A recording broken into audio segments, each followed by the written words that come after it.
So today I'll be continuing to take a look at a scenario where civilization starts over. In the last episode we saw the formation of the Chinese kingdoms over in here with big names around it, like the Korean Empire, the Shanghai Kingdom, and also the formation of sub-countries over in here like Vietnam and this big green Chinese country. And other than that, we also saw war over here with the independence of the Al-Asabi pirate state. And also we saw a lot of exploration across the world, again most especially over here in China, but we also saw a bit in North America. And today's video will be no exception, so let's waste no time and get straight into this video. And our first stop for today will be none other than Central Asia, and that's because there's been this empty pocket of land for quite a while.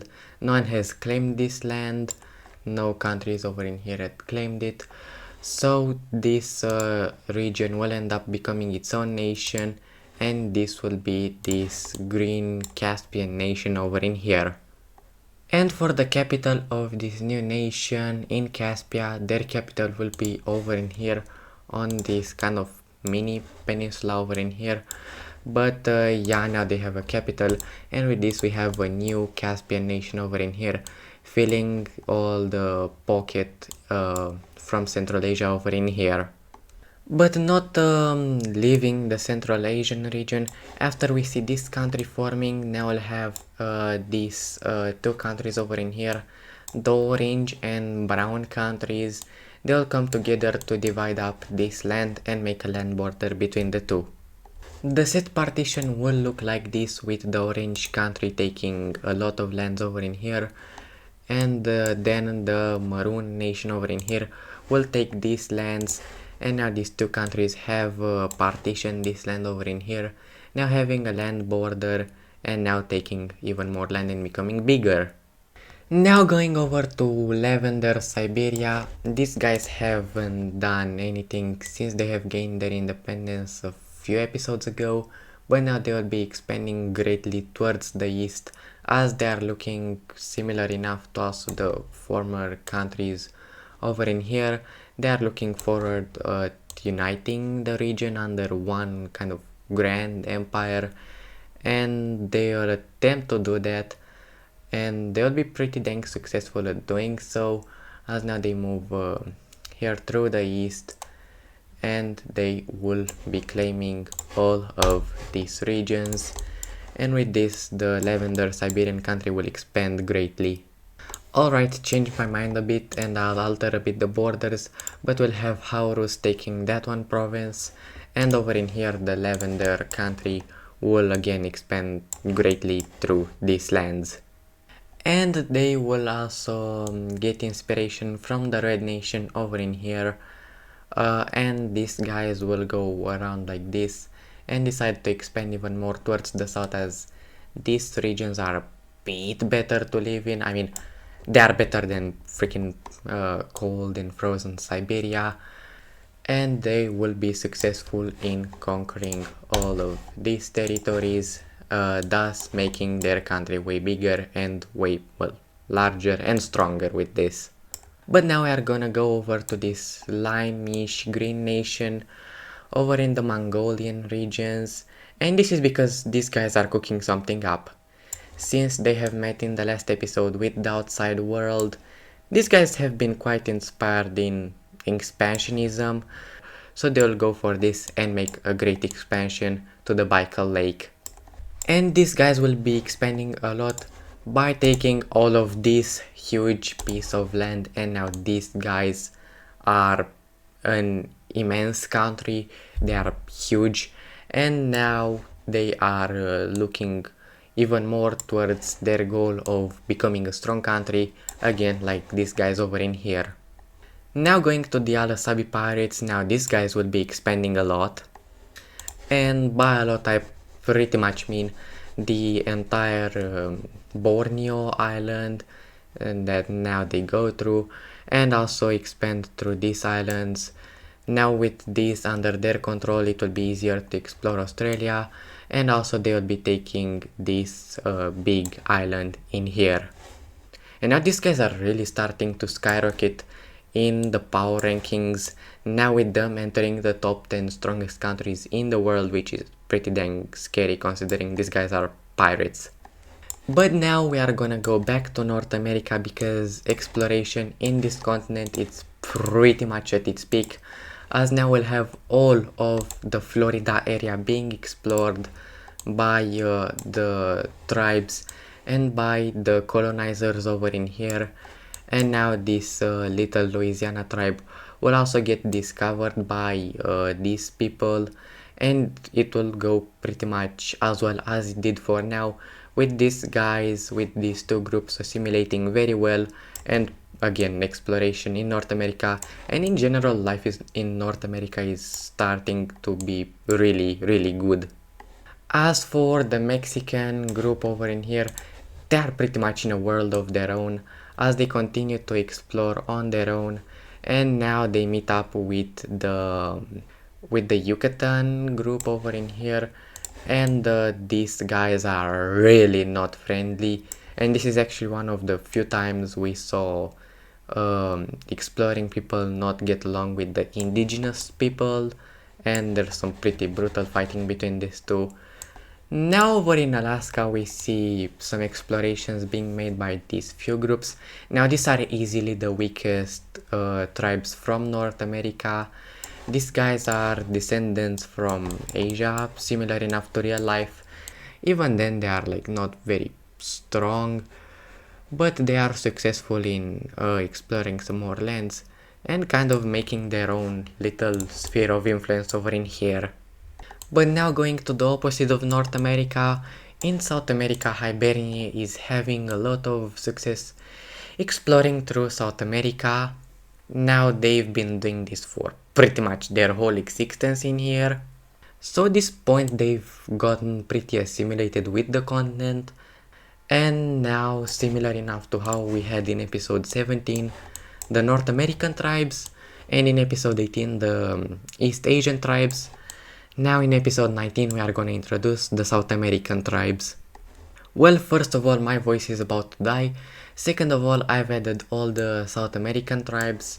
So outside Hibernia, which is the outsider, we have a country here in Ecuador, two Peruvian nations, a couple countries here in Chile and Argentina, kind of a Bolivian nation in here, and two Brazilian nations in here.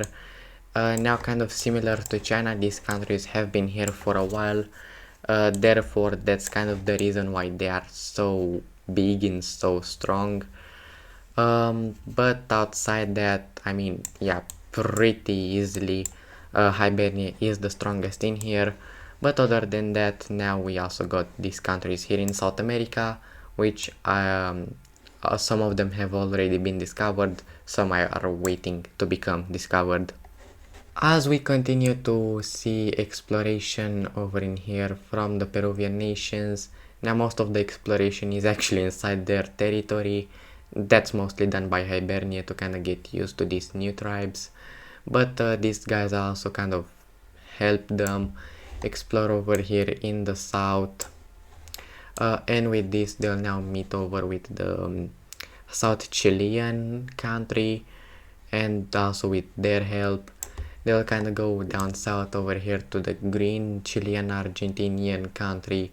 But these guys are very unfriendly, and actually when they meet these explorer groups, they actually capture them and put them in prison, and well, bye bye your explorers. Now this is gonna lead to like a lot of bad relations and tension between Hibernia and these countries here on the coast and the Lime Nation, so we'll see what happens, but expect a war here. And also over here to the Brazilian nations. Now Blue Brazil is actually one of the weaker countries in here. Now not the weakest, that might very well go to this country in here, but they are not as strong as you might think. But even then they will be able to help Hibernia explore over in here and then even make some explorations over to this green Brazilian country, which also helps them do just that as they continue to explore some territories over in here. And now they'll proceed to move more along the coast and also reach this kind of Uruguayan nation. Now these guys aren't the friendliest, but they are not aggressive, so although they will not help them in their exploration, they will allow them to go through here and not put them in jail like this guy.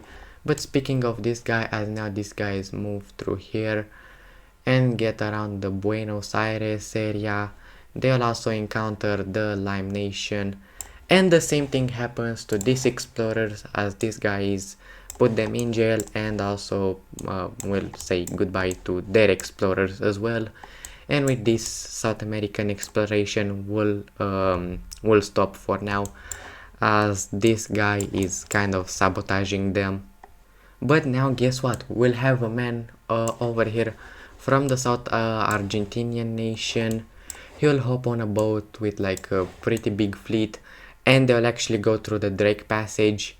Now this is a very dangerous zone, there's like a lot of currents and stuff, so this is not the best place to navigate, but somehow, some way they will end up alive, and they'll actually make a landing in a territory that so far they haven't seen before.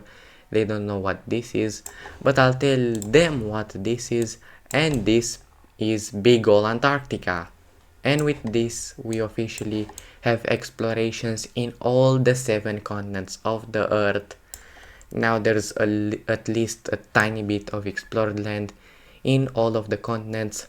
Now the only ones that have been fully 100% explored so far are Africa and Europe, and Asia is pretty close to also becoming fully 100% explored, and also efforts are made in North, South Americas and in Oceania. So now the main focus of this country, the South Argentinians, will be to explore to Antarctica. Now of course this territory is very cold, so most of the people here die, but they are successful in discovering that island, which it's kind of okay to explore. But other than that, they kind of go around and be like, you know what, we are just gonna explore this entire peninsula. And once they do explore the entire peninsula, they will be like, let's get the F out of here, we do not want to be here. Now as soon as they arrive back home with like half of the people gone, they'll tell everyone that, hey, we pretty much just went down south and we discovered a new piece of land, which seems to be a new continent. But now we'll go back to Africa. Now Africa is a continent that we haven't discussed in a very long time, in fact since the age of fragmentation. But this continent was pretty much left untouched for like a lot of time, but finally some stuff will happen in this continent, as now we'll have a lot of countries pop out throughout Africa, and some countries will be expanding. First of all, we'll see the formation of a kind of Morocco-Mauritanian nation over in here, which is actually pretty large. Then this country over in here, which has been sitting here collecting dust, will be expanding for like the first time in its history since they have taken these islands, and now they also become bigger and stronger. Then we'll see the formation of this massive country over here in the Sahara, kind of being a successor state to the 2 countries that used to be in here, but it's a bit different, as again there's been a lot of tribes, and at one point kind of one leader came and managed to conquer a lot of these tribes, and he managed to form this nation here. Then we'll see the apparition of a Namibia nation, a dark blue Namibia nation over in here. And then we'll see this goldy country in here expanding, as well as we also see a new Mozambique country, a green Mozambique country forming over in here. Then we'll see the formation of a South Madagascar country in here. And for the final territories in Africa for this episode, we are gonna be having this pink nation over in here expanding to these new lands, making them very large. And also we see a new nation over here south of Aldicta from their former Tanzanian territories over in here that they used to have a very long time ago. And over the years this has led to the formation of this country over in here. And now let's add capitals to all our new countries in Africa. And now I have added capitals to all the new countries in Africa, ranging from this guy over in here to the lavender country in here to this couple of southern nations in here. And now we are also done with Africa for today. And for the second to last event of this video, we'll go over into here in Manchuria, where we are gonna have the Korean Empire and the Manchurian country expand a bit. And after the expansions over in here, first of all going to the Korean Empire, we'll see them taking a lot of land over into these regions. And for the Manchurian nation, they'll be taking a huge amount of land over in here, now having sea access and also making for some pretty interesting borders. But this is a lot of land, so we'll see if they can keep up with stability. But now for the final event of the video, we'll have to go over here to Teria because we are going to discuss some pretty serious lore about them. And this is the fact that their relations are not going well at all with a certain country. This certain country is none other than Aldicta. Now Aldicta is the first country ever in the world, and Teria is the third oldest country in the world. They are both OG countries, and across history they've kinda changed from being friendly to being enemies, to loving each other, to hating each other, to fighting wars against each other, and most recently in the War of Empires we saw Teria and Aldicta be very friendly, and together they managed to take down Merodria. But ever since, relations between them have been pretty bad, and this mostly revolves around the Eritrean claims of Teria. Now Aldicta pretty much just says, yeah, you should let this go. Their reason, they just want to go ahead and take this stand for them, which will kinda make them look like this. But Teria doesn't like at all the idea of them losing land, even though they are a pretty friendly country. They of course do not want to lose any land. Also, this land was quite important to them in the war, which is a pretty big argument that Teria has against them releasing this land. And then Aldicta will pretty much go around to as many countries as they can and get a bunch of countries that aren't really too fond of Teria to form a coalition against them. This is the coalition map. Now all the countries with the circle shape on them are part of this coalition, and to kind of make it easier for you, there's Aldicta, the Pokian Union, the two African Union countries over in here, Tanish, which is pretty surprising again considering that they've been allies in the War of Empires. Then we also see these two Crimean countries over in here. Then we see these two Pakistani and Afghan nations in here. And finally we see this Indian nation over in here. All these 10 nations will be declaring war on Teria to finally destroy their empire and destroy their dominance over in the Middle East, and hopefully put an end to their empire once and for all. And that'll do it for today's video. In the next episode we'll be taking a look at the Terian coalition, and I'll see you in the next episode. Goodbye.